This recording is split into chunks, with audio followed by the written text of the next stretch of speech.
আর তারে যে পূজাটা করলে তার নামটা তাড়াতাড়ি প্রচার হবে। তিনটা ঠাকুর কি করছে, তার আসনের নিচে নিয়ে 3টে পয়সা রেখে দিছে। তার মা তার দুঘায় বলতেছে তার মারে, দেখো অনেকে তো পোনা বেটার দিয়ে থাকে, 3টা পয়সা পাইলে চলবে, বেশি লাগবো না। তখন তার মা কি করছে, কাপড় টাপড় সাইডে হাত মুখ ধুইয়া গেছে ঠাকুর আসনে এখানে গিয়া, যখন ঠাকুর আসনে কাপড়টা একটু আগে দিছে, দেখি 3টি পয়সা, এত পয়সা বেশিও নাই কমও নাই। এই 3টা পয়সা এসে আবার গেল বাজারে। প্রথমে গেল দোকানদারের কাছে, দোকানদার তারে প্রশ্ন করতেছে, কিরে দুঘাই এত কষ্ট করে তুই 3 হাতের মালা দিছ, এটা কি? 3 ঠাকুরের একটা মহিমা অপার। সম্পূর্ণ বৃত্তান্ত খোলা বললো যে আজকে আমার বাড়িতে আমি 3 হাতের মালা দেবো, কষ্টি করা হয়। তার একমাত্র সম্বল হলো 3 পয়সা, 1 পয়সার 5 সুপারি, 1 পয়সার সিদ্ধি, 1 পয়সার দই। এই দোকানদারও তার সাথে একটু সহযোগিতা করলো।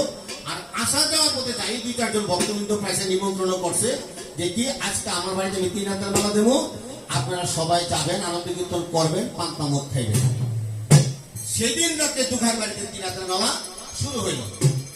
তার পাশে ছিল পুরোহিত বাড়ি, পুরোহিতের কোনো জয় জিজ্ঞাসা করে নাই। কেন করে নাই? ওই বট গাছের নিচে সে যেভাবে আয়োজন করছে, তার গৃহ সে সেইভাবেই আয়োজন করছে।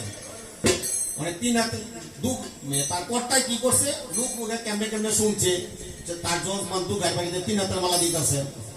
মানে তার নিমন্ত্রণ না করাতে সে একটু রাগ হয়ে গেছিল।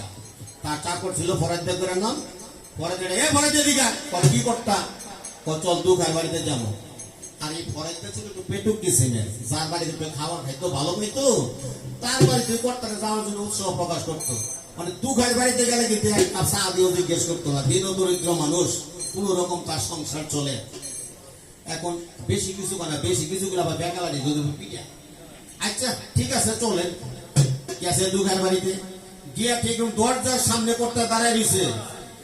ভিতরে এমন গান বাজনা চলতেছে, কি দুঘার কেউ ফিরা তাকায় না। অনেকক্ষণ না করতে দাঁড়ায় থেকে জিত দেয়। বেকালারি একটু লম্বা ছিল, আসলে যা আছে সব নষ্ট করে দিল।